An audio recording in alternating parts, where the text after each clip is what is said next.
Bento Nati, welcome back everyone, and thank you so much for tuning in. We're so glad that you're spending this Canada Day weekend with us as we celebrate Canada's birthday tomorrow. Well, it may not be something that you or I think about often, but for my next guest, it takes up most of her day, and that's the brain. To speak more about brain health and why we should take care, please welcome Dr. Carmela Tartaglia, cognitive neurologist and clinician scientist at Krembil Brain Institute at UHN. Thanks for joining us today. Ciao, thanks for having me. So tell me, doctor, I saw in a post that you had that I spend most of my day thinking about the brain. How did this happen for you? Why did the brain become a focus? Well, I've always been interested in who we are. And the brain is actually, unfortunately or fortunately, is what defines us. May not be very romantic. People often think about the heart, but actually you are your brain. And if your brain changes, you change. And so it's important to remember that. We only have one. It has to last us our whole lifetime. And so I'm very interested in learning how things happen to the brain that make us change. Well, you do spend a lot of time obviously thinking about it and working at it so you can help us in turn.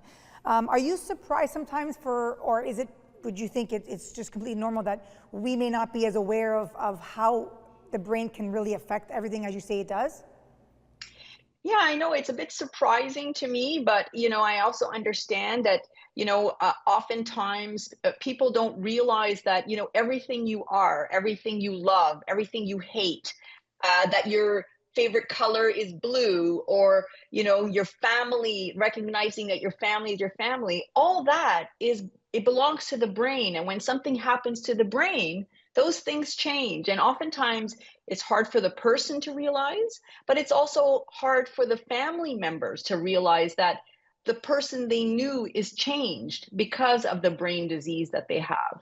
Well, I know that, as we wrap up June was, in case anyone wasn't aware, June actually was Brain Injury Awareness Month, and that's just wrapping up now.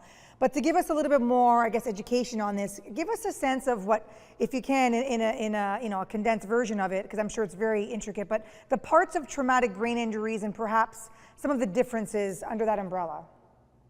Yeah, honestly, traumatic brain injury, everybody recognizes when it's moderate or severe, okay? Because then, a piece of the brain is like either, like bruised or actually like you lose a piece of the brain or there's a big bleed. But what people don't realize is that concussion or mild traumatic brain injury, when there's like less injury to the brain per se, and so that you don't actually see the physical damage of the brain, is still substantial injury to the brain. And so the symptoms that you get after a concussion, which is a kind of a mild form of mild traumatic brain injury, are all related to the brain. People will end up with headaches, their sleep is bad, they can't concentrate, their memory is bad, their mood is low, they become anxious, all these things. And sometimes people don't even recognize that all these are the consequences of this hit to the head, that in some cases might not even have been so severe, but in other cases, it comes from a car accident or a fall. But sometimes, it's a hit to the head where, you hit a cupboard. And for some reason, in some people, it takes a long time to heal. Yeah, so I was wondering about that because, I have to tell you, like for myself, I was always under the impression that it had to be, this certain degree of force that had to happen for someone to sustain a concussion, even at the mild version, as that you're talking about. But it's interesting that you're saying it doesn't necessarily have to be so, which is why we need to be more aware. Exactly. One of the things that we worry about is that, now one brain injury, when you're young, let's say, is associated with an increased risk of dementia. Decades later, we have no idea how that happens. And of course, the more of them you have, the more the risk goes up. And so it's really important to pay attention to protect your brain. Of course, you want to protect against the more severe brain injuries. So we always tell people, please wear a helmet when you ride your bike. But, even a small hit to the head, if you still have symptoms, you have to take note of that. And we can treat a lot of the symptoms, but sometimes people aren't even coming to get help, or people are not recognizing that this is a consequence of their concussion. In older people, sometimes an older person falls, they don't remember that they fell, they don't remember that they hit their head. And then afterwards, people say, oh, what happened? The person is completely changed.